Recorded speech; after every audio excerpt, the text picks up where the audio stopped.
Forward to it. Yeah. So, yeah, welcome everybody. So this is a meeting that is oriented more towards healthcare professionals, though everyone is welcome. And the way Joe has been running this has been every other month we have a different speaker. So this month we do have a speaker, and the months we don't have a speaker, we organize it in terms of more open discussion. So we're very lucky today to have a really great presentation. So I'm going to introduce to you Thomas. Tom is from all the way from the East Coast, where I realize it's much later for you. So thank you for staying up with us. So Tom is a graduate of the University of Connecticut and is headed to Colorado. He was accepted to a master's program for mental health counseling. And he really has a passion for both psychedelic work, psychedelic integration, and end-of-life issues. So Thomas is going to talk to us today about death and dying and end of life, and of course how psychedelics are related to that. So with that, I'll turn it over to you, Tom. All right, let's do this. Cool. So I do have questions that I mean, for the sake of time, we'll see how it goes, but I do want everyone to sort of prepare and think about things. So if anyone wants to talk about it, then we'll give you a few minutes to talk about what inspires you with the questions that I have. So I guess we'll begin. Cool. Hello. So it's psychedelics, death and dying, the essence of mortality upon mortals. And so a quote I have to start is, "Death must become a more human experience. To preserve the dignity of death and prevent the living from abandoning or distancing themselves from the dying is one of the great dilemmas of modern medicine." Tom, I don't know if you intend for this, but we don't see the camera on you. Right. I don't know if that's possible to do the PowerPoint. We see there's like a stained glass. There you are. Okay. Okay, cool. Sweet. So disclaimer, I'm not advocating for use of psychedelics. I'm exploring the use of psychedelics and the research that has been conducted with psychedelics.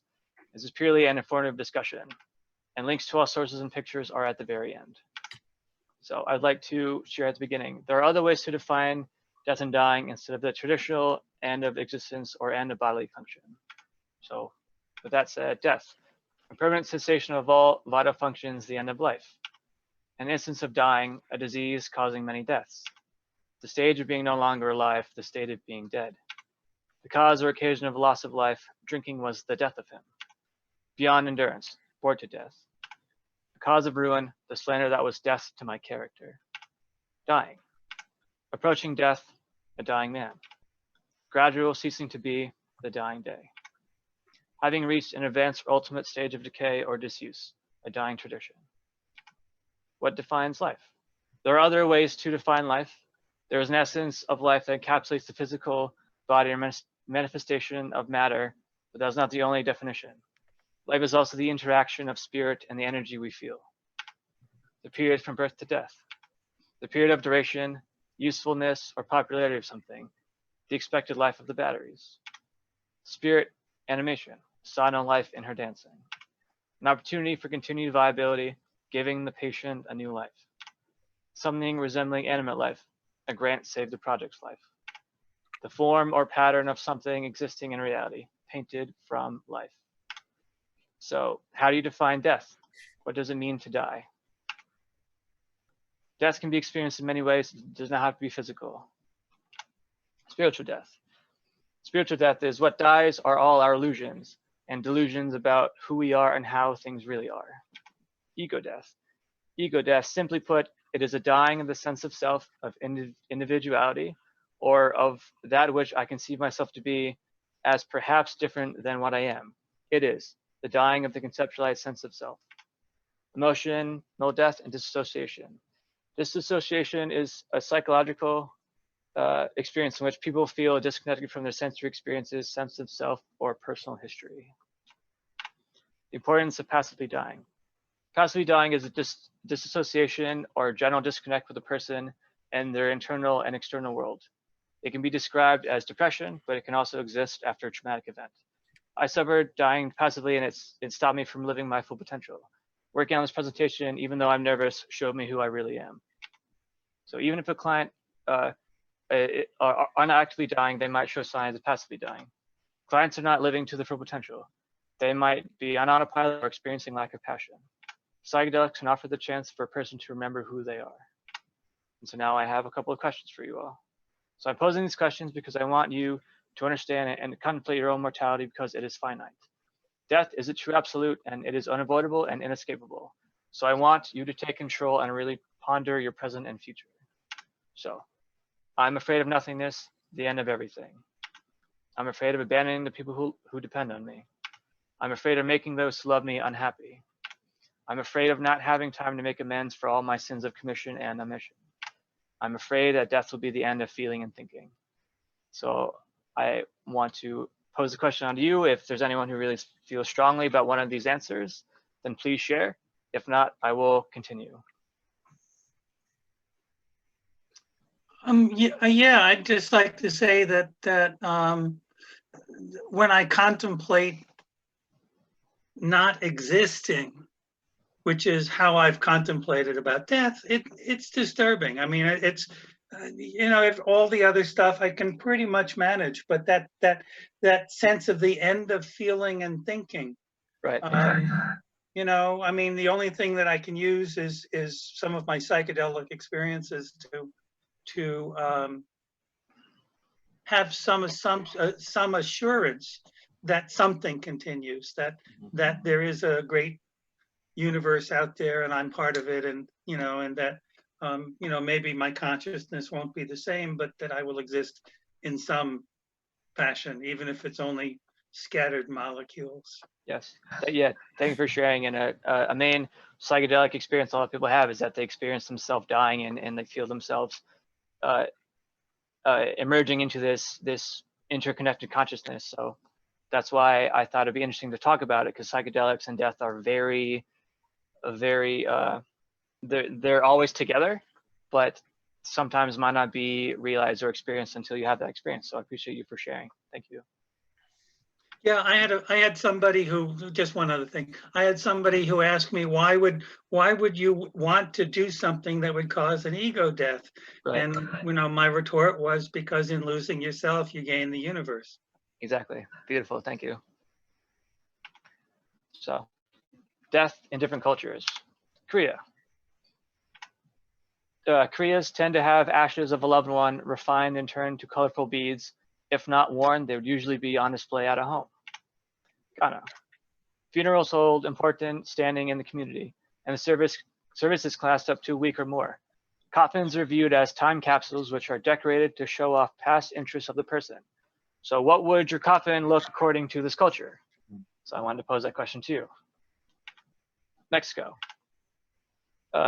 Dia de los Muertos, or Day of the Dead, is a Mexican holiday that is celebrated from October 31st to November 2nd. In Mexican culture, death is seen as a beautiful, natural part of life, and the dead are celebrated. They are honored during this holiday, and the dead do not want to be insulted by the living, remembering them with mourning or sadness. They instead want to be celebrated for their life. And so I have Vikings. This is my personal favorite, so I wanted to include it. It was a great honor to die in battle and earn the right to enter Valhalla. That is where warriors would feast and fight until the arrival of Ragnarok. These warriors would feast with all of those who had passed before them. Vikings had two ways of honoring their dead. They would either cremate or bury them. And so in this picture, they're doing a Viking funeral, which is they're putting them on the boat, and then they're lighting the boat on fire, then sending the person off to sea. And so regardless of the method, Vikings were buried with grave goods, which were their armor and possessions in life. They believed that these goods would help their journey to Valhalla. And then I have Tibet. Tibetan Buddhists have 4 different burial practices that relate to the 4 elements. They are ground burial, water burial, cremation, and a very secretive practice called sky burials, or they're called bird burials. Tibetan Buddhists believe that the corpse is just a vessel where consciousness, or nam shes, is continuing through the cycle of life and death. They also believe that offering their bodies to vultures or birds is an honorable practice, since it is giving back to earth which sustained their life. It is considered a bad omen if the entire body isn't consumed by the birds. So I'm not going to go into detail, but you would imagine what happens. So I'm going to go to U.S. funeral traditions now. So traditional U.S. funerals are broken down into 3 parts: visitation, funeral, and burial service. So visitation. Often called viewing or wake, the embalmed body of the deceased is placed in a casket, either open or closed. Visitation is typically held in a funeral home where pictures or souvenirs of the deceased are shown for display. Funeral. A memorial service can be classified as a funeral, except memorial services are less formal than a traditional funeral. A funeral is typically officiated by a clergy member of the deceased's church or religion. Often eulogies are read which share past accomplishments and memories. Now I have a burial service. Oops, sorry. A burial service is conducted at the graveyard where the descendant wishes to be buried or can be held at a crematorium. Typically, burial services happen immediately after funerals and attendees following the hearse to the gravesite. During the burial service, final words are spoken before the casket is lowered into the ground. I assume all of us have experienced a funeral in our lifetime, but how did you handle it? What conversations were had? And if anyone has attended a funeral service that was non-traditional or from a different culture, what was it like? So now I want to pose if anyone has any comments or questions they'd like to share. I think for the first funeral that I went to when I was younger, there was just not a lot talked about. Just, okay, I'm going to this. Like I think it was my great grandmother that passed away. You know, I don't want to admit, but I wasn't like a big fan of her. So it didn't really affect me too much, but it's kind of like, okay, she's not here anymore. And yeah, it just wasn't really talked about too much. It was just kind of like a place I went to when I was young, and there was a lot of people sad and crying. So that was kind of my first introduction to funerals and someone passing away. Mm-hmm. And thank you for sharing. And the reason why I wanted to bring up U.S. funeral traditions at the end of the other cultural traditions is that our view of death is very taboo. It's very it's not easy for Americans to talk about death, and so that's why it interests me about how we view it very, very solemnly and very seriously. So I appreciate you for sharing. Thank you. And yeah, there are, sorry. I was gonna say, I was noticing with the other cultures, like it seems more of like a celebration, like just like it seems like fun, like exactly. Oh yeah, like celebrate like this. And it can, and there are like it is slowly changing. There are different types of funerals than the ones described here. Like there's home funerals. You can have pre-mortem funerals where what you just described, celebrating the person while they're still there, is possible. There's things like green burials these days where you can have your ashes and put them in a like decomposable thing that has got like tree seeds in it, and basically your ashes grow into a tree and stuff like that. So there's new stuff happening in the field as far as changes to what are traditionally American funerals, I guess you would say. Mm-hmm. Cool. Thank you for sharing. So how did you all learn about death? How do visual arts and music reflect issues and concerns related to death and dying? How are we exposed to death? Media, newspapers, television shows, movies, songs. What about children's cartoons? And so school-age children have a more realistic understanding of death. Although death may be personified as an angel, skeleton, or ghost, this age group is starting to view death as permanent. They know that everyone dies. They may be very curious about the physical process of death and what happens after a person dies. They may fear for their own death because of uncertainty of what happens to them after they die. Fear of the unknown, loss of control, separation from family and friends can be the school-age child's main source of anxiety and fear related to death. So more questions also. How old were you when you went to your first funeral? If you were young, how did your parents or family members describe the dying process? Have the conversation, be as transparent as possible. Do not shelter them. They have experienced it more than you think. Children. Maybe we could pause here. You asked some questions, and it looks like some people were on chat have some answers. So yeah, would anyone like to jump in? Ben or Julianne or? Got it. Everyone's gonna be shy now. Yeah. I went to my first funeral when I was 5. I've been around death a lot. in my life. And then I have a deceased husband, so I also have children who experience death as well, and funerals. And his funeral was way different than, I mean, it got to be like, I gave him the funeral that I knew he would want to have. So there was Jerry Garcia and and lots of other odd things going on. Quite, yeah. Thank you for sharing. There was a kid who was maybe about 5 or 6 years older than me. I was pretty young, but he got hit by a car and passed away, and he was in our school. And I think that affected me more because I think I was pretty nervous about death when I was younger. And I remember talking about it with my sister, like, oh, I'm afraid of dying. And she's like, oh, that won't happen until you're older, you know? So I'm like, oh, okay, I got some time. But then this like kid kind of around my age passed away, and that like hit me more. I just remember being very like frightened, and I'm sure, you know, I kind of tend to turn inward, so I'm sure I just got like quiet and didn't really talk about things, and you know, no one really, yeah, talked about death with me or what that means, or you know, what happened to that kid who's no longer at school anymore. So it's kind of another like important memory in my life about that. Yeah, I mean, the conversation starts at home, and I feel like a lot of I'm going to talk about it, but a lot of parents tend to shelter their children because they don't think they're going to understand or conceptualize what it is, but children are very perceptive. They're very smart. So thank you for sharing, Stephanie. Cool.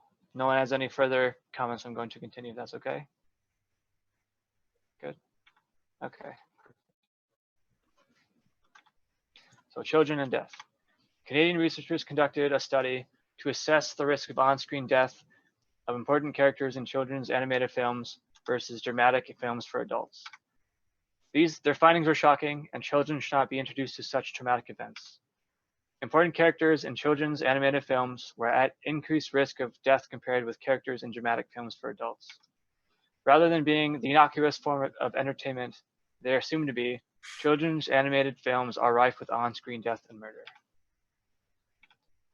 By the age of 10, most children have developed a complete understanding of death as aversible, permanent, and inevitable. Adults might instead seek to protect children from the subject of death, using metaphor language such as speaking of a loved one who has died as passed away or gone. This might prohibit children from developing a mature understanding of death, potentially leaving them unprepared to face the subject on screen. Exposure to on-screen death and violence can be frightening to young children and can have an intense and long-lasting effects. This might be particularly problematic when children have not been prepared through candid discussion with parents or caring adults to face these themes. As child mortality rates have decreased over recent centuries, however, death has become an increasingly taboo subject for discussing with children. And this is no matter how old you are, it still hits the same. So, death education is essential for all ages. Again, I want to pause my presentation and offer moments of reflection. Did you experience death at a young age? How did you react to it? Did your parents or anyone else try to shelter you from the experience? Did you have an open and honest conversation about death? If you have children, how are you going to approach the conversation? So I'll leave this if anybody wants to share an experience, please.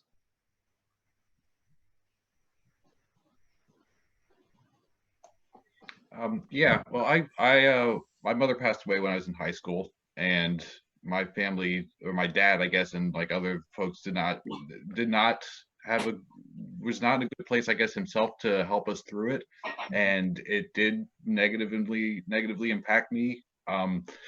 My brother as well, and I had a younger brother, and he actually passed away 5 years after my mother did, which further influenced the course of my life. I was not in a good place spiritually at the time, and it wound up really disrupting my life for a couple of decades, actually. And I'm much better about it now, and it influenced some of the, what I do these days and everything. But I've got to the point where I do have very open and honest conversations about death.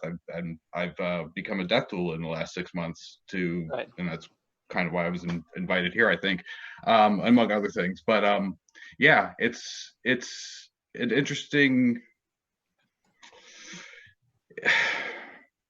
it took me a long time to come to grips with my initial experiences with death, and a big part of that was the lack of communication and people just not talking about it, or not being able to talk about it, or not willing to talk about it, or whatever. But like, that was probably the single most detrimental thing to the whole thing. I look back and I think that if my mother's death had been handled in a more, I don't know, healthy manner when it happened, a lot of other longer, long range suffering that came out of it as a result just from being other folks would have been not as bad. But I mean, it's, you can never know that for sure. But it was, I do know for a fact in retrospect that it was not handled as in a way that it should have been, or could have been, I guess. I don't want to say should, but it could have been handled a lot better. Right. Yeah. Sorry for your experience, but I hope that it challenged you now to be open and to be aware and to be genuine for these types of conversations. Oh, so absolutely. Yes, you can help others who have experienced or are going through what you're going through. So thank you for sharing. So death questionnaire, continue. Oh, sorry. I was going to share my, I didn't lose anybody close when I was young. I was raised Catholic, but I went to like a lot of funerals, and I just remember finding the whole thing bizarre, the whole funeral home and the flowers. And it was interesting when you showed the pictures of all the different cultural traditions. Like, my reaction to the American funeral room with the flowers was just so like aversive as compared to the other pictures where even the Viking ship seemed a little bit more, I don't know, or intuitive or something. I don't know. It's just, but I just had all these really negative experiences with the whole ritual aspect of it in Catholic churches and funeral homes. And even to this day, like I appreciate, and I work with clients around loss and grief. So I don't feel like I steer away from the topic, but if I step foot in a funeral parlor, I just, like, my fight or flight system kicks up, and I don't know what to say. It's not, to me, like something that I would want for myself or my family. Right. Yeah, Brian, that's interesting that you mentioned that, because I feel like we've almost lost like we have like things that we do for traditional U.S. funerals, but like we don't know why we're doing them. It's just kind of like, oh yeah, this is just what's done, and usually there's a lot of money involved. Oh yeah, we have to pay this much for a coffin, or this much for flowers. And that reminds me, because when I was in middle school, another kid passed away. A lot of kids, like, it's reminding me of all these people that have passed away in my life, but they did have like a group where we could like share thoughts, memories, even read poems and stuff. And I feel like that was more kind of meaningful, like having those like more meaningful things and actions that we do related to like, giving honor to that person that passed away. Yeah, that just reminded me of what you were talking about. Yeah, thank you for sharing. And my mom, she wants to die with a Viking funeral. She'll probably get mad at me for saying this, but she doesn't want to do the traditional funeral. So, but yeah, I appreciate you all sharing. Thank you very much. So continued on with the death questionnaire. I'm afraid of losing control over what is being done to my body. I'm afraid of pain and dying. I'm afraid of punishment after death. I'm afraid of losing those I care about. And I'm afraid of being helpless and having to depend completely on others. So again, I'll leave this open if anybody has something that they'd like to share.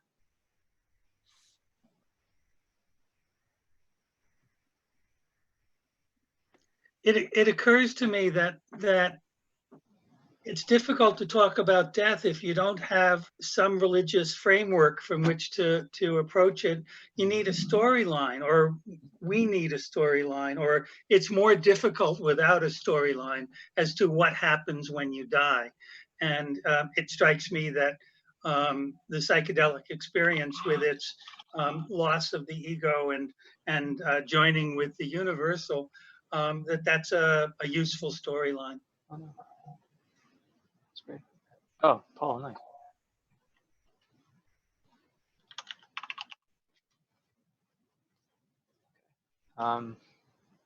You're doing the poll. So is it okay if I go, or should I wait for the poll? I'm good. Okay, so I'm going to continue because we can talk about it after. Just want to make sure that we do it within our time limit. So patients dealing with end of life. So end of life patients can suffer intense physical and emotional pain. End of life patients can also experience 5 stages of grief: denial, anger, bargaining, depression, acceptance, while simultaneously feeling degrees of anxiety and isolation. Medical miracles often increase the quantity of a time a patient has left to live, but often it is very difficult to change the quality of a patient's life during the final moments. So hospice care, we do palliative care, try to make sure that we make them as comfortable as possible, but it's still a very challenging experience. So why not give psychedelics a try? A study created at the Johns Hopkins School of Medicine in 2006 documented the effects of psilocybin. The reasoning behind the study was to understand the acute and persistent effects of psilocybin. It has been an active tool in religious ceremonies, and these researchers wanted to find out why. And so the results were astonishing. At 2 months, the volunteers rated the psilocybin experience as having substantial personal meaning and spiritual significance, and attributed to the experience sustained positive changes in attitudes, behavior consistent with changes rated by community observers. The research concluded that when administered under supportive conditions, psilocybin occasioned experiences similar to spontaneously occurring mystical experiences. The ability to occasion such experiences prospectively will allow rigorous scientific investigations of their causes and consequences. Can I just say one thing about that study, Tom? Yeah.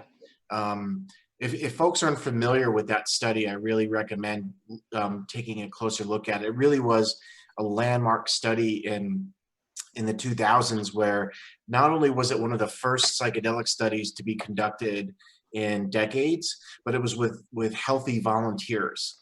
Most of the research, the modern research, has been with treatment-resistant depression, treatment-resistant PTSD. And so this was a really pivotal study in helping usher in our psychedelic renaissance in the last 10 years or 15 years of modern trials. So it's a really cool study and really important study. Cool. Thank you. So tripping with death. NYU Psilocybin Center Anxiety Project was an FDA-approved clinical trial in 2016 that investigated the effects of psilocybin for improving distress and other emotions for people with cancer. Psilocybin were great assets for reduction of anxiety and depression. 80% of the participants showed continuous positivity 7 months after the trial. The reduction of demoralization was also a surprising finding, since it is unfortunately relevant with end-of-life patients. Roughly 70% of the participants shared that their experience was either the pinnacle or in the top 5 most monumental experiences in their lifetime. 90% of the participants left the trial with improved life satisfaction. Anthony Bossis, who was heavily involved with the NYU psilocybin trial, had a very interesting take on death. We don't die well in America, and it's really kind of the final taboo. It's something we don't speak about. There's so many people who suffer enormously, and there aren't enough tools to address the end-of-life distress. So these results show people having a single experience and having anxiety, depression, and a host of existential measures reduced. So what's next for psychedelics? Psychedelics uses tools to help those with anxiety and depression who do not want to be prescribed antidepressants and anti-anxiety agents, which are only a quick fix. Psychedelics are tools for someone to experience powerful visions and sensations, and these sensations are what drives change. But the only problem with these visions is that it is too irregular and hard to control. Two people can take the same dosage and be in the same setting, but experience different things. And that's the problem with psychedelic, is that it's very irregular. It's very hard to control. And then what's next for psychedelics? Research for psychedelics are still being conducted with minor FDA approval, but thankfully new methods are being used. Example, double-blind and placebo-controlled tests. If the government did not harmfully regulate the study of psychedelics, who knows what advancements would have been made. It would have been nice to imagine being able to pick up psychedelics at a pharmacy, but instead taking psychedelics at regulated centers is on the horizon. And I would challenge you to educate others and inspire conversations about the future of psychedelics, because only the people, the general people, can be the ones who can facilitate that change. So, accepting death. I'm going to use Anthony Bossi's insight again He was interviewed by Psychology Today and was asked, what are some of the common themes that showed up in the participants' experiences? The things that we hear from the participants are kind of the eternal truths. So the importance of forgiveness was something that they experienced. Sharing experience of love, unconditional love and kindness of others, larger universal love, acts organized principles of the universe. And if all goes well with continued studies and approval, psilocybin and related compounds could theoretically be researched for people who are suffering end-of-life distress. Specialized centers that offer psychedelic experiences to mitigate suffering. Psychedelics can also be used to treat addiction and PTSD. Psychedelics are still unpredictable, however, and they can trigger adverse psychological experiences if not screened properly. And they can lead to disaster without proper guidance. So, as stated before, psychedelics are the tool to help, but they're also very unpredictable. So more studies need to be conducted before we can really have a strong and the government will be comfortable with making these legal and rescheduling psychedelics. So that's questionnaire continued. I'm afraid of dying because I don't know what happens after death. I'm afraid of dying before I'm ready to go. I'm afraid of taking a long time to die. I'm afraid of dying suddenly and violently. I'm afraid of dying alone. So I also want to pose these questions off to any of you if you have anything that you want to share. Yeah, I think it's what Joe said at the beginning, just not knowing what's going to be after this, like having something to like cling to. But this is just another thing for us that, you know, we tend to cling to things. And so that's just another thing to like cling to after we pass on. So I think kind of that acceptance and letting go seems important. Kind of psychedelics help facilitate that. Yeah, and I think I'm gonna pop in here now just because of what just went over with Anthony Bossis there. I met him at the Psychedelic conference last year, and I actually got to perform a mushroom ceremony with my shaman for a person who was in his end of life. He was using organs, end of life, the death with dignity law, Right. and was scheduled to die on a Sunday. And we did a ceremony for him the Monday before that, which was really, it was kind of almost it was much later in the process than it could have been. It could have been much more beneficial if we had identified him earlier and gotten a chance to do this with him earlier. But we did, you know, basically per what those studies say, we went in and we wound up doing a relatively low dose just because he was very fragile physically at that point. But he was terrified. Like all these questions that are on this death questionnaire, he was terrified and had been for the last several months, basically with all these questions. And he did not have, you know, he came from a very materialist, physical materialist background with no spirituality to speak of. Right. And that contributed to it. And the ceremony itself was interesting, and I could, you know, I wrote down a bunch of it, you know, jotted down how it went afterwards and everything, and open to asking or answering questions if people have it. But the level of what he did was not enough to do like a full blown trip. We wound up doing like a gram for him or so, but it did loosen him up a little bit and actually enabled him to start a conversation. The actual ceremony portion lasted for about an hour, and then we wound up talking for a couple hours afterwards and allowing him to ask questions and really get into like acceptance more than anything else, but like specifically addressing these questions with him and starting just to get him a little bit more comfortable with what was going on with him. Yeah. And it was a pretty amazing experience in general. Yeah.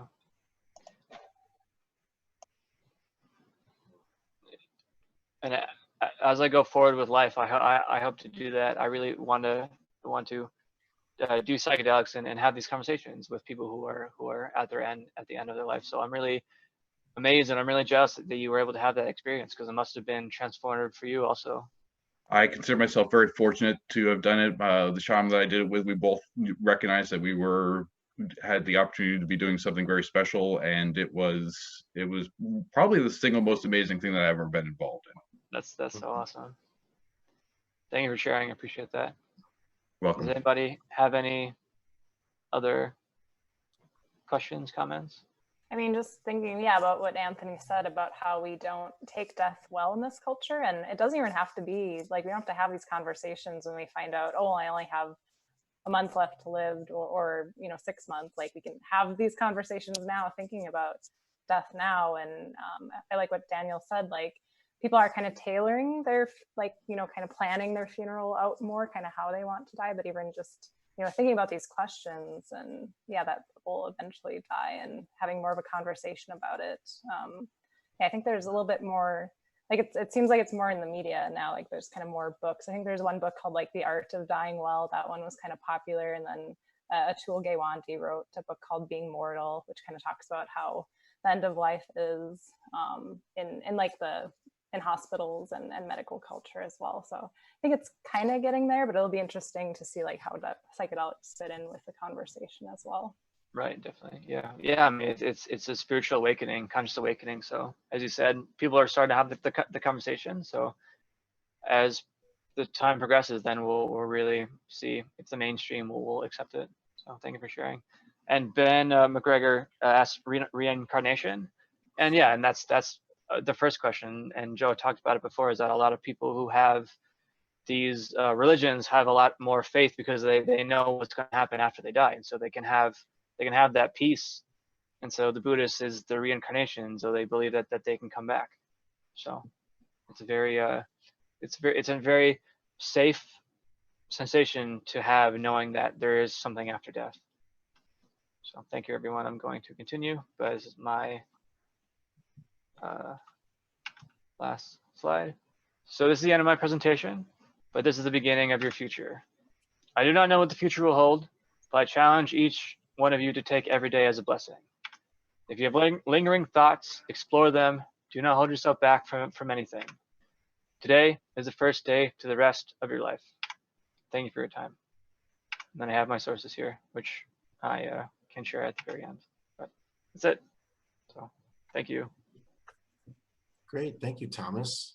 Yeah. Maybe we can open it up just for general discussion points or questions folks have for Thomas or for each other. I've been having a significant experience that's went on with the conference last weekend that I was at, and has been going on today. And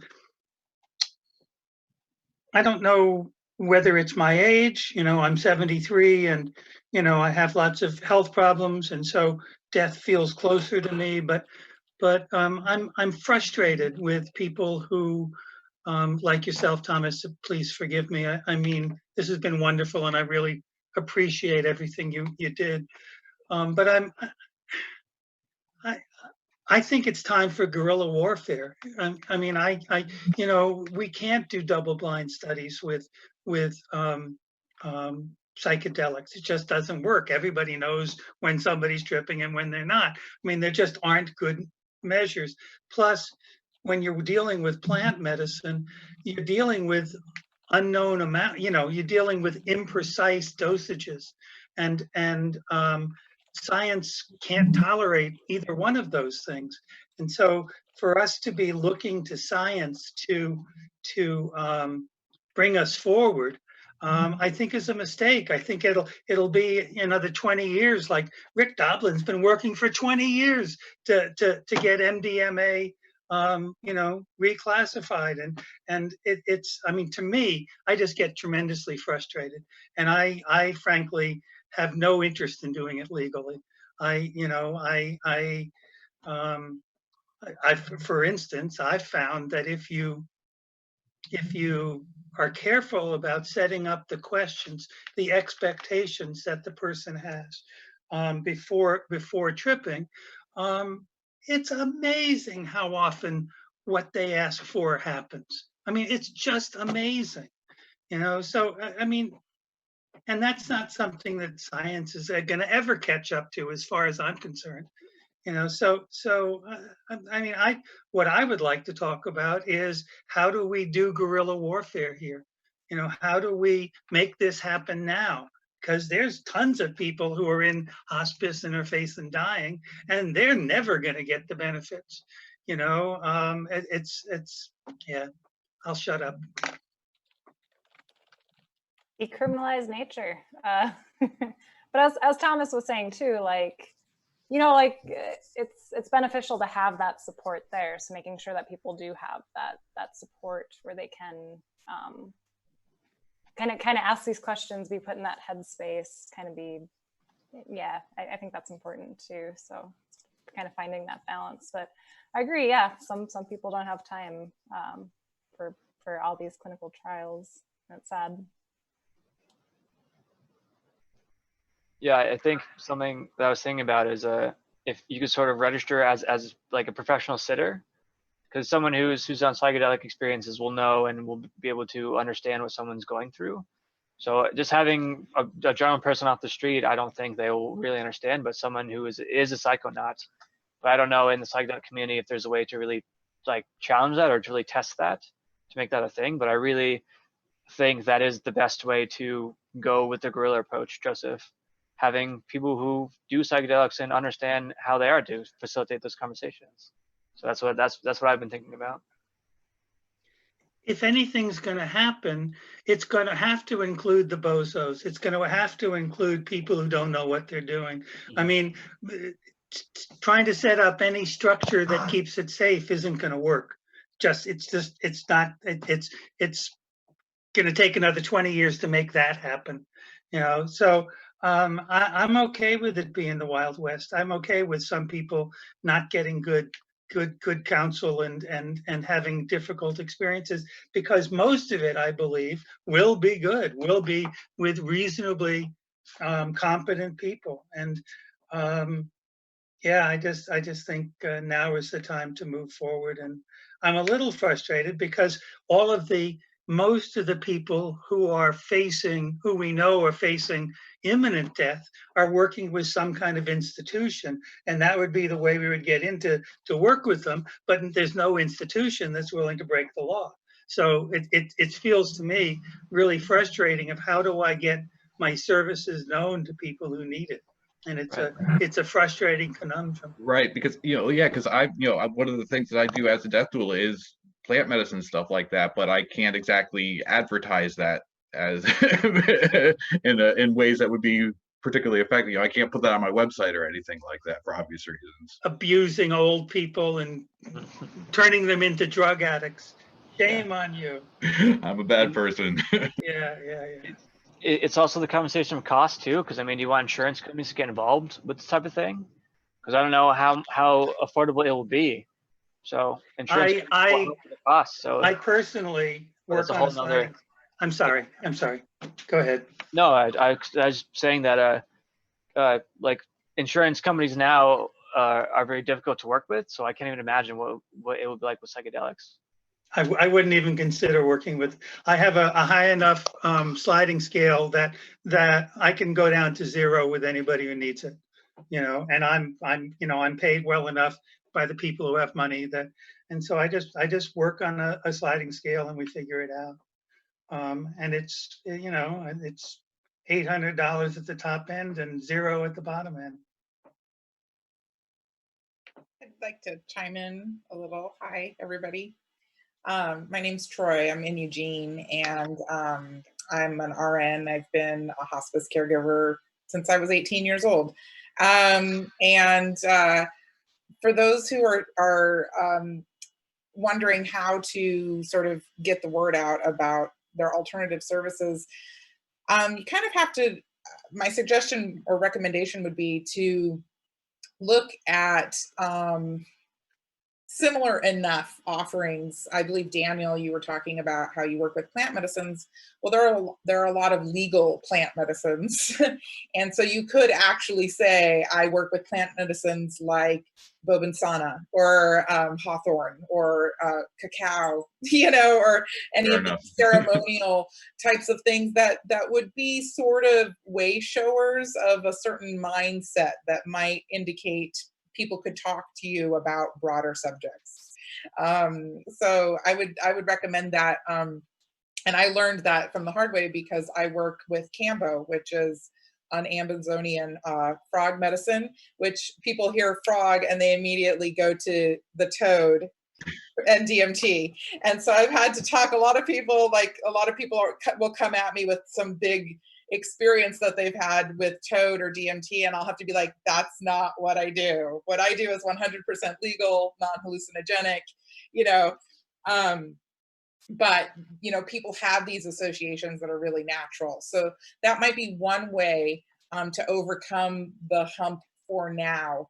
And then Joseph, I heard you say that you felt really sort of sad about the institutions, but we're making new institutions. So there's a new facility being built in Portland right now that's been fundraising specifically for MDMA assisted therapy. And there is a company in somewhere between here and Portland called Silo Therapeutics, which is making the intranasal mushroom delivery system. So psilocybin, intranasal psilocybin, and that's already in production. And then I also, they've got also intranasal ketamine is also being prescribed off-label and used clinically. So these things are already being prescribed by the doctors out there. And then a lot of these companies that are local to us here in Portland are opening up experiential centers in other countries. So that's what Silo's doing. They're opening up a psilocybin assisted therapy center in Jamaica. And in particular, they are offering a free weekend for healthcare workers that have experienced trauma with the COVID-19 pandemic. So if you do know anybody who's been working on the front lines in healthcare and struggling with what they've had to deal with, and they might be interested in that, please look up Silo and their Jamaican offering. They're offering that free sort of as like a veterans package next year. So those are just some resources that I know of. And it's really lovely to be here with all of you. Thank you, Troy. Thank you. I had a question for you, Thomas, Troy, Daniel, and anyone here related to psychedelics and death. And so, as Thomas mentioned, psychedelics you can have this experience of dying, and it's not like, it's like you can really feel like you're dying, and there's this whole range of death experiences that are possible. And I've worked with clients, I'm a therapist and I do integration work above ground, and I've worked with clients who've talked about how these been transformative experiences where they've learned to let go and they've learned to accept their mortality, and they've gotten in touch with their values, as you were mentioning, Thomas, love and connection. But I've also worked with clients who've been completely terrified by their death experiences on psychedelics. And I'm just wondering what folks' thoughts are about the differences between those experiences and how to help people prepare for such a thing. Like I had a client once say, like, I thought I wanted a death experience and that was my intention. And then it happened and I was like, oh shit, just kidding. I don't want, it was happening. So how do you prepare for somebody to have, or what makes the difference to have like a good ego death experience in a psychedelic trip versus one that's terrifying or potentially traumatic? Yeah, I'll start. Back to you. Oh, I'm muted. Hello? No, you're good. Good. We hear Okay, you. got it. So my question for you, Brian, is your clients, is that when they were having experiences, what drew them to it in the first place? Because wanting to have a death experience, you don't take that lightly. And so a lot of situations where I've been in, or where I've experienced someone who had a death experience, be positive or negative, they've have a lot of trauma or a lot of things that they want to deal with, but at the same time, doing it that way isn't the right way to do so. And so I guess my question for you is why did they want to have that experience? What were they trying to achieve? What were they trying to feel? I think from what I remember, this client had maybe a slightly like naive view of what it was. Like they might have thought, like read, oh, that sounds cool, or I don't know if they really fully understood what it was. So maybe that was part of it. They didn't have a good like preparation or set of expectations around it. I would say that the whoever's doing the shaman work for that, it's on them to a certain extent to have an understanding of where their client is at when it comes to that, and be able to say yay or nay to the actual experience. And you know, it's that part. You're right. That person doesn't really understand what they're getting into, and depending upon where they're at, may or may not be ready for it. But that's why you need the person who's experienced in doing the ceremonies to have a you know, understanding of what that person's actually needing, and the judgment to say, yeah, you're ready for that, or no, that's not really what you need at this point. I would say, at least that's how I would handle that sort of thing. Mm-hmm. I would like to second that too, and say, I know for me, when I talk to anyone who is interested in psychedelics, I always tell them that you bring yourself to the experience. And you know, that starts, and I think any integration work starts with why you're coming in the first place. And if people are wanting to experience an ego death, they need, again, and I don't know, I think people fall into different groups too, just for why they want to take psychedelics. Just from what I've seen from people, some people want healing, whether that be from trauma or addiction. Some people want enhancement. They want to be more creative. They want to have smarter brains. Some people just want to get high. They want to experience different consciousness. And to me, I am non-judgmental. I don't care why anybody wants to come. But I do think that I would say more so that it's my role as someone introducing someone to these is to let them understand you're responsible, you know, like, and for them to understand that you are bringing yourself to this experience. If you have a history of trauma, you're going to need a lot more integration work before you ever take a journey. And then for someone who doesn't have that. And that's my 2 cents on that.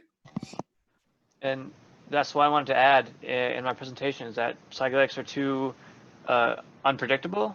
So someone could come in with intention, or someone could come in wanting to learn something or to experience something, but then psychedelics could be like, nope, sorry, this is how it's going to go. So it can be a completely different experience, and so it's very hard to really control that.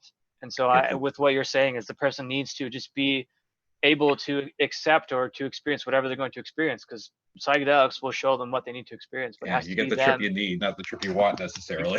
Yes, absolutely. But I think it's all relevant, but it might make them fearful at the time. But I think once they do more integration, then they will understand why they experience that.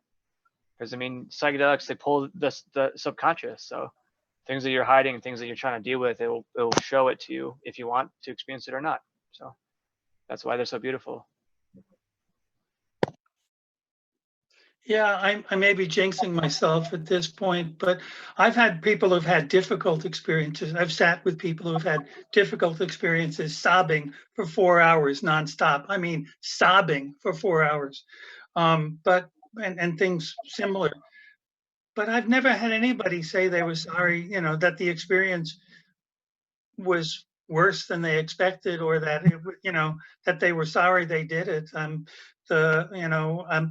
Yes, you need to do good, you know, good parsing of who you're willing to sit with, and get a sense of, you know, how dark and dangerous the powers are that are underneath it. Sure, you can miss it. You can the woman who sobbed for 4 hours, I knew was going to be problematic. She'd been depressive and suicidal her whole life, and so said, "Sure, we'll blow that safe open, but you're going to have a counselor before, you know, an ongoing long-term counselor before I'm willing to do that with you." And she had that revelation. It was powerful, and she's on the road to doing therapy. She didn't even know the problem that she identified. She didn't even know existed before the trip.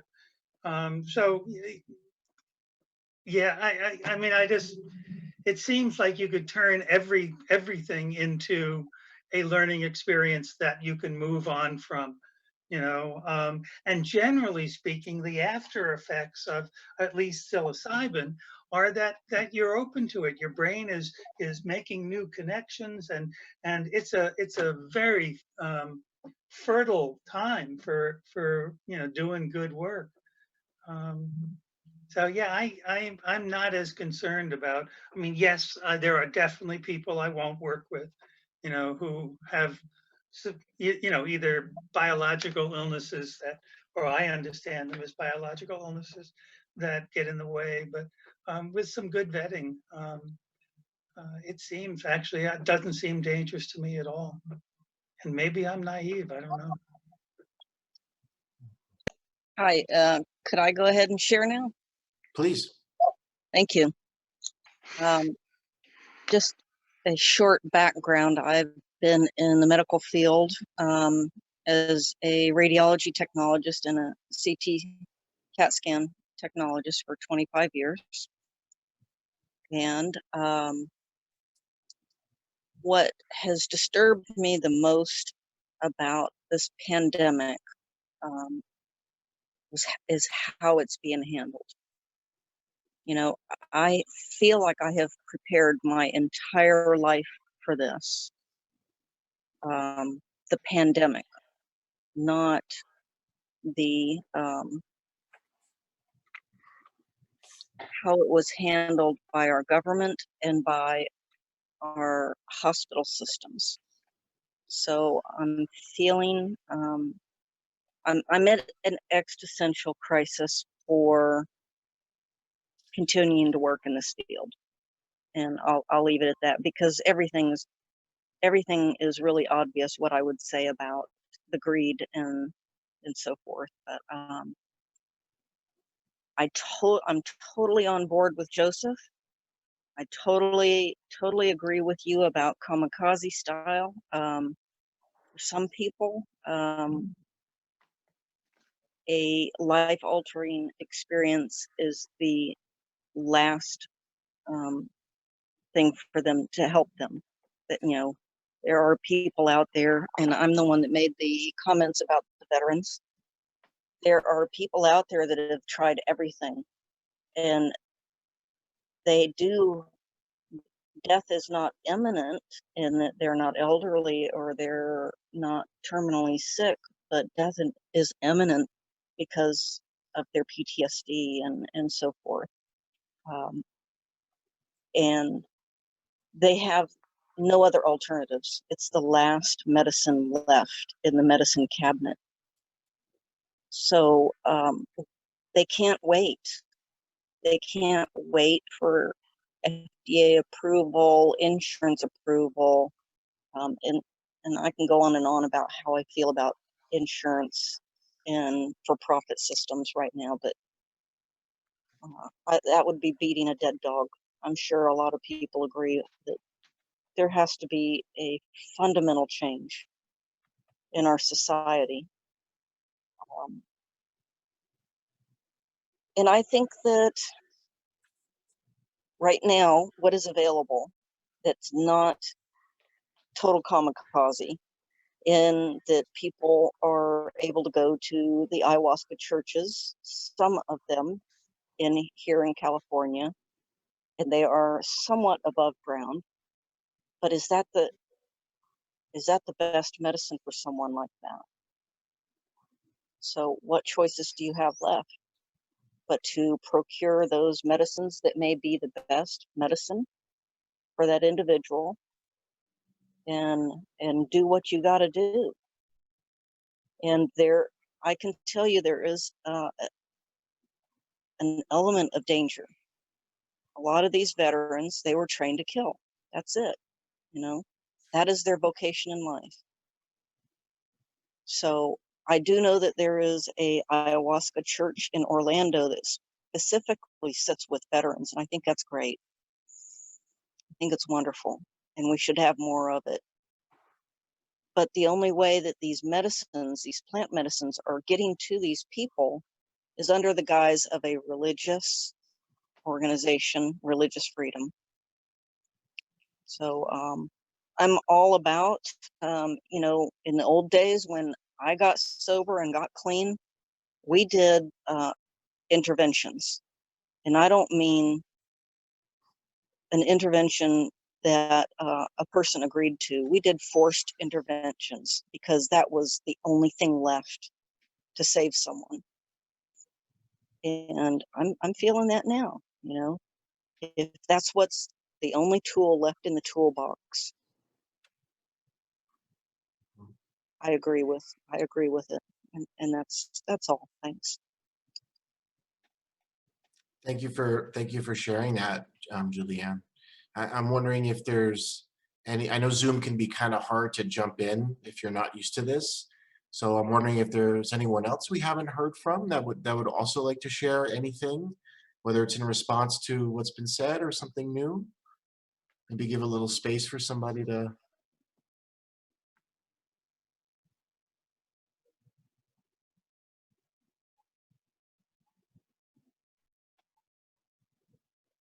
I was just gonna say, Julianne, like it's so heartbreaking, like to hear, like, yeah, all the death that you've experienced, and just getting to that point of being, you know, I'm sick of people dying and not having these options available. And yeah, it's tough for me as a therapist in this position, because I don't, you know, I like doing therapy. I don't want to lose my license, but I'm caught in this middle of how can I help people, because it's yeah, it's tough knowing how people can be helped, but not being able to provide that for people.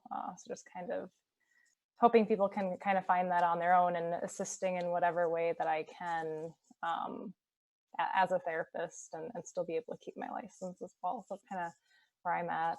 I'd love for things to change quicker, but that's just not how things work around here. Yeah, just my thoughts.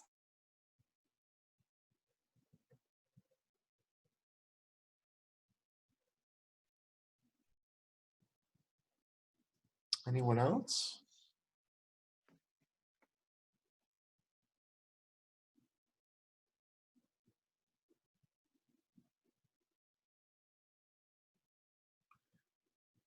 I just wanted to give a little glimmer of hope in our sort of chaotic and odd times that we find ourselves in right now. But, you know, I know a lot of us are feeling, you know, really like, oh, the institutions and whatnot. And, but we are in the midst of watching them crumble. So in a way, you know, it's what a lot of us have been praying for. And I know that here in Eugene, our local VA is hiring a Reiki practitioner nurse for their integrative health clinic. My friend is the head of the Native Services support at the state psych hospital. I have another friend who's the HR manager for a major international corporation, who's one of the people pushing hard for the psilocybin law to be passed here in Oregon. So things are actually really moving. Like things are really moving. And my heart is so grateful to all the people who are willing to go rogue and get the medicine to the people no matter what. And then also for the others who feel really passionate about policy change, it is happening. And just want to kind of maybe offer that as a happy note that things, you know, things that we never thought we'd see, you know, 10 years ago are happening. So. And I think one thing that there's a place for all of us to participate, even if it's just simply by talking about psychedelics openly in a way that helps to destigmatize them and inform people. I know in a lot of medical, you know, most of you I think are healthcare professionals. In a lot of settings, it's still very, very taboo where people don't feel necessarily safe to talk about them. And so even if we can't, let's say, you know, do what we want to do, which might be sitting with people during sessions, simply by talking about them, by helping educate other folks, we are making significant contributions. And I know the folks who wrote the bill, they're very much, they've researched this, they've put a lot of energy into it, and they believe education is how this is going to pass. So if you're not familiar with IP 34, or if you're in Oregon, they desperately need signatures. It could come down to like a couple of signatures So they need physical handwritten signatures because of COVID. Obviously, that's been kind of halted. So if you are not involved in spreading the word of that, this is a time to do that. So thanks for bringing that up, Troy. Yeah, thank you, Troy. It is the perspective that what we're watching is castles burning is very helpful. And the cool thing about the bill is that it's written in such a way that it will not just be medical doctors who have access to it, and it's written in such a way to prevent for profit. It's made in such a way so that distribution centers, there could be many of them, and so it's a really smartly written and strategically organized bill that has a lot of values in it besides just simply making this accessible to people who would benefit from it.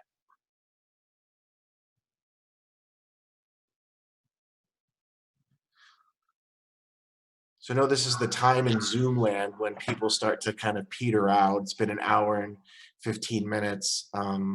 Joe and I have kind of talked about maybe wrapping this up, aiming for like 8:30-ish. But now's an opportunity. If folks have any questions or any other comments, don't be shy if you haven't jumped in. We'd love to hear from as many voices as possible.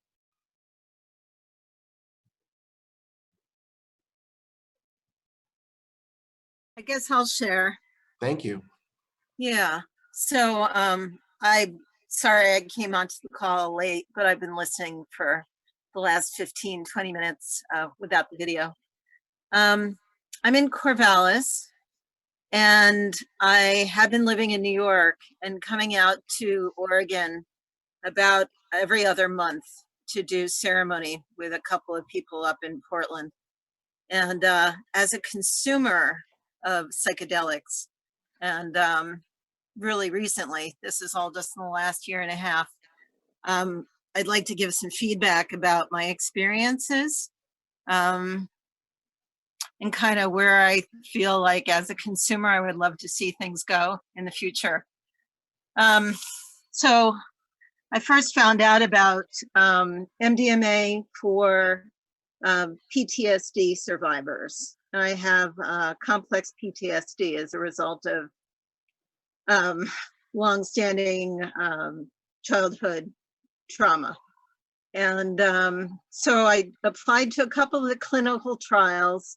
I was not accepted to any of them. And I decided that I just needed to go underground and try and find people on my own to work with. And started coming out to Portland because I was able to find people there, and I was not able to find anyone in New York to work with. And so it's been kind of patchwork. I haven't felt that I really had the continuity between the therapist and people who are doing ceremony for me.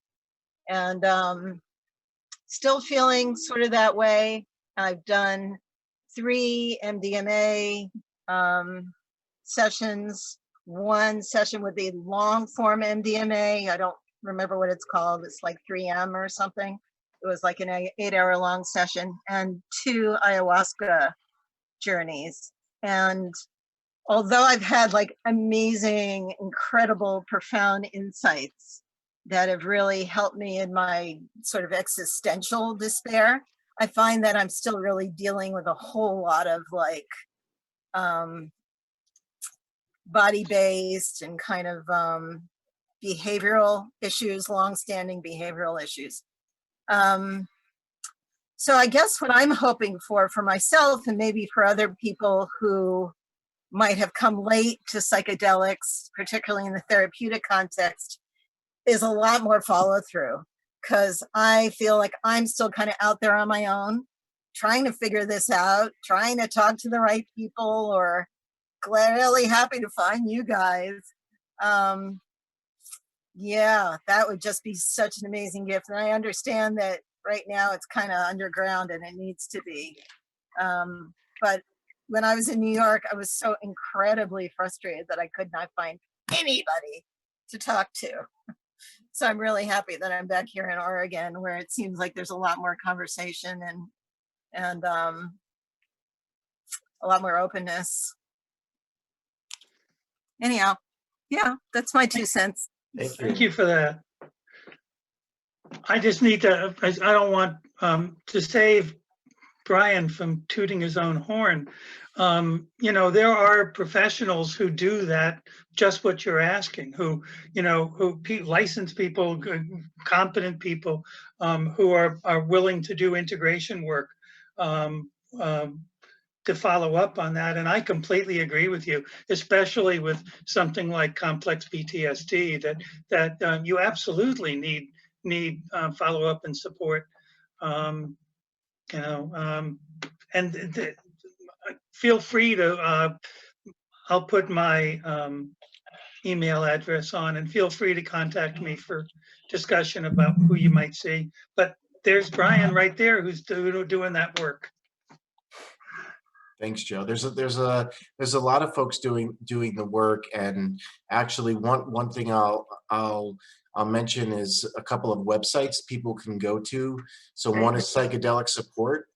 They will, if you put your location, they'll show you therapists who are doing integration work near you. And I'm involved in a project with a couple of other professionals here in Portland, where we're putting together like a local network of not just therapists, but body workers, naturopaths, healers who are psychedelic friendly, who are open to doing psychedelic integration work. So if you're local to Portland, Oregon, that's going to be up and coming within the next probably 3 to 4 months. Yeah, thank you for listing that website. So there are resources out there. But I agree, they're not easy to find necessarily. There may not be people that live near you. And if you're interested in doing that work, there's a big demand for it. Thank you. I think maps.org has a list as well too. They do, but they're not updating it anymore. They're kind of shutting it down because they just don't have enough resources for it. It's still up there, but they're not going to add to it anymore, and they may take it down eventually, unfortunately. I would just like to add to that. Hopefully you could find some somatic work. I have complex PTSD, and body work particularly helped me tremendously. And yeah, that more than anything else, I was so disconnected from my body from the experiences I had that it was, I don't know, it helped me tremendously. Yeah, it's on my list. Thank you.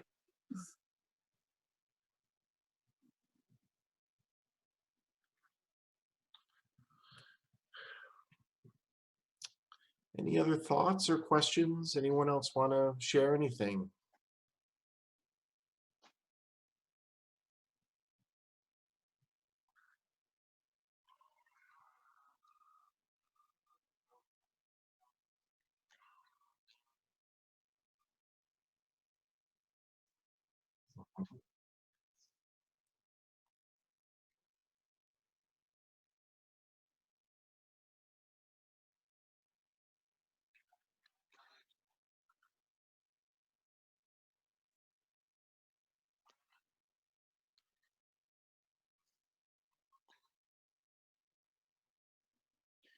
What do you think, Brian?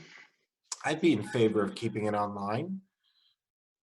It's actually nice to have some, I mean, we're Portland Psychedelic Society, but I know we have some people from California and Minnesota, different places. That's been kind of nice. Yeah, I mean, I have underlying health issues, as they say, and I'm 73, and so taking risks in this arena is not one of my favorite things to do. I feel very threatened by COVID. Having said that, I was in favor of the book club meeting. We had the book club meet at the cemetery in person bring their own chairs and sit, 10 feet from each other in a circle, kept it down to 10 people. I haven't talked to Evan about how it went yet. I'd be willing to look forward to that soon, but I think next month I'd like to see how things are going before we commit to meeting in person. So we'll keep next month online then, and then we'll discuss and think about when might be a time to move to in person. Yeah, I also agree with you that I like the geographic freedom that being online brings us. It's another way for us to connect to the community and build community, and those are some of the prime goals I have. So next month will be kind of more of an open discussion and forum, and typically folks bring questions, and we talk about really any topics that are on your mind. Joe, do we have a speaker for the following month, which would be? Yeah, we're going to have Gwilym. It's August, and we're going to have Gwilym, as I think I texted you, talk about salvia. Oh, cool. He's done a lot of it, and I think is actually sitting with people for it. So it's got a lot of salvia's, a lot of myth around it, let's say, misinformation around it, and I think Gwilym will bring us all some reliable information about what it does. When is the Salvia meetup? In August, the That'll be first August, okay. Wednesday in August. Okay, cool. Thank you. Great. So I want to thank Thomas for an amazing presentation, really thought-provoking. Your passion for this topic really comes through, and I really hope you pursue your dream to be a psychedelic therapist who's in this area. We need as many people doing this work. I think as a therapist, I know even amongst therapists, there's a kind of aversion to talking about death. So it's so nice for you to really kind of have so much personal reflection built into your presentation. I really appreciated that. Yeah, thank you for the opportunity to share. So I appreciate this platform to allow me to explore that. So thank you. And thank all of you for doing the work you're doing, both in COVID and death doulas and all of the things that people mentioned. We're all in this huge battle called life. Okay. I think that might be it, Brian. All right. Well, take care of yourselves. Be well, and we hope to see you come back next month. Sounds good. Thank you. Bye, everybody. Thank you. Bye. Bye.